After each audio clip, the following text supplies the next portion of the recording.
सातवीं क्लास के प्यारे बच्चों, ये आपकी विज्ञान की वर्कशीट नंबर 23 है और इस पर आज की डेट पड़ी हुई है 5 अक्टूबर। ठीक है बेटा, नया महीना शुरू हो चुका है ना, याद है ना आपको। तो प्राणियों के पोषण के बारे में हम पढ़ते ही आ रहे थे। आपको याद है ना, हमने पाचन तंत्र के बारे में पढ़ा था। बड़ी आंत को बृहदांत्र कहते हैं, छोटी आंत को क्षुधांत्र कहते हैं। और हमने दांतों के बारे में पढ़ा था। और लाला रस, जिसको लार भी कहते हैं, लाला ग्रंथि से निकलता है। तो याद है ना आपको, लाला ग्रंथि मतलब थूक की थैली, और लाला रस या लार को हम थूक कह देते हैं आम भाषा में। लेकिन बेटा, हम तो विज्ञान पढ़ रहे हैं ना, हम तो विज्ञान की बात करेंगे, है ना। तो विज्ञान में थूक को लाला रस या लार कहते हैं, और थूक की थैली को लाला ग्रंथि कहते हैं। तो बेटा, जब हमारे मुंह में पानी आता है, तो याद है मैंने आपसे क्या पूछा था कि जब मुंह में पानी आता है तो कहाँ से आता है? तो जीभ के पीछे से आता है। आपने देखा? मुझे तो गोलगप्पे बहुत ही टेस्टी लगते हैं। मैं तो जब भी गोलगप्पे देखती हूँ ना, मेरे मुंह में पानी आ जाता है। तो बेटा, ये पानी जो है ना, थूक होता है। और कहाँ से आता है? जीभ के पीछे से, क्योंकि जीभ के पीछे थूक की ग्रंथियाँ यानी लाला ग्रंथियाँ होती हैं।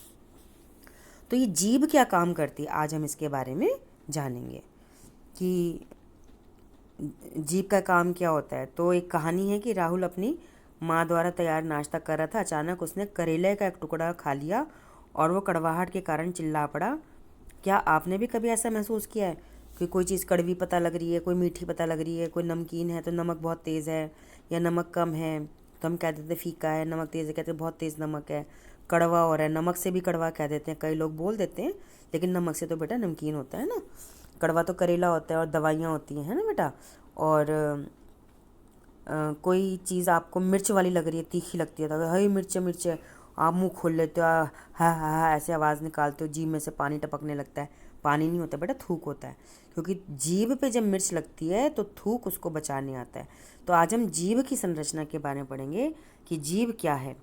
एक मांसपेशी अंग है जो पीछे की ओर से मुख्य गुहिका में यानी मुंह में पीछे की ओर से जुड़ा होता है, और वो अधर तल से जुड़ा होता है। मतलब ऊपर तालू होता है ना, ऐसे नीचे वाला होता है अधर तल, तो उससे जुड़ा होता है। और जो भाग सामने वाला भाग होता है स्वतंत्र स्वतंत्र होता है, क्योंकि आप जीभ बाहर निकाल सकते हो, आगे वाले हिस्से से जीभ मोड़ भी सकते हो। जब आप बोलते हो तो आपकी खांसी आती है तो जीभ कैसे रखते हो, जब बोलते हो तो जीभ कैसे रखते हो, है ना। आगे वाला हिस्सा हिलता है बेटा, तो हम किसी भी दिशा में इसको मोड़ सकते हैं। तो जीभ के कार्य क्या हैं कि बोलने के अलावा जीभ जो है और भी काम करती है। स्वाद बनाती है, लार को मिलाती है खाने के अंदर, भोजन के अंदर, जिससे कि हम भोजन को निगल सकते हैं आसानी से।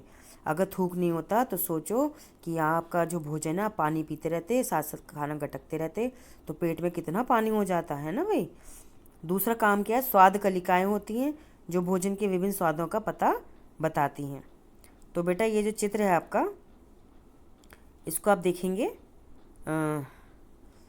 ये साइडों में खट्टा नज़र आता है, इसके नीचे इधर नमकीन नज़र आता है, ये मीठा हो गया और ये कड़वा हो गया। तो आप अपनी जीभ पे ये स्वादों का महसूस कर सकते हैं। तो इन्होंने ये चित्र बनाया है कि जो मीठा है वो मीठा यहाँ सामने लगता है, जो खट्टा है वो इधर साइडों में लगता है, और जो नमकीन है वो पूरी जीभ के आगे वाले हिस्से पे नमकीन लगता है, और जो कड़वा होता है वो पीछे की तरफ कड़वा लगता है। तो ये जीभ के अलग अलग स्थान हैं, क्षेत्र हैं, जहाँ पे हमें 4 स्वादों का पता लगता है। मीठा फिर ध्यान देंगे जीभ के सामने वाले में, खट्टा जीभ के साइडों में, नमकीन जीभ के आगे सारे किनारों पे, और कड़वा जीभ के पीछे। तो ये इनको हम कहते हैं स्वाद के क्षेत्र। ठीक है, अब हम रिक्त स्थान भरेंगे। जीभ एक मांसल पेशीय अंग है, ठीक है बेटा, जो पीछे की ओर से अधर तल से जुड़ी होती है, मुख्य गुहिका के।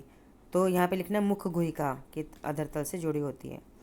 प्रश्न 2 है, जीभ के उन क्षेत्रों का नाम लिखिए जहाँ पे मीठा मीठा लिखेंगे जीभ के सामने तथा कड़वा जीभ के बिल्कुल पीछे पता लगता है। ये उत्तर लिखना है आपने, ठीक है। प्रश्न 3 है, कल्पना कीजिए कि हमारे मुख में जीभ नहीं होती तो आप कैसा अनुभव करते। तो हम इसमें उत्तर लिखेंगे, यदि मेरे मुख में जीभ नहीं होती तो मैं बोल भी नहीं पाती और मैं अपनी बात कह भी नहीं पाती। लेकिन सबसे ज़्यादा बुरी बात क्या होती कि मुझे पता ही नहीं चलता मैं कौन सी चीज़ खा रही हूँ, खट्टी है, मीठी है, नमकीन है, कड़वी है, क्योंकि मैं सीधा मुंह में रखती और गटक जाती। क्योंकि स्वाद तो केवल जीभ पे पता लगता है, गले में थोड़ा ना पता लगता है है ना। तो इसलिए मैं इस प्रकार से उत्तर लिखूंगी। तो बेटा आपने भी अपनी भाषा में उत्तर लिखना है। और अपने आप को स्वस्थ रखने के लिए मास्क पहनना है, जब भी घर से बाहर जाएं 2 गज की दूरी का पालन करें, जिससे कि संक्रमित व्यक्ति से बीमारी आप तक ना पहुंचे। और जब भी घर के अंदर आएँ तो साबुन से अच्छी तरह से हाथ मुंह पैर धोएं। ठीक है बेटा।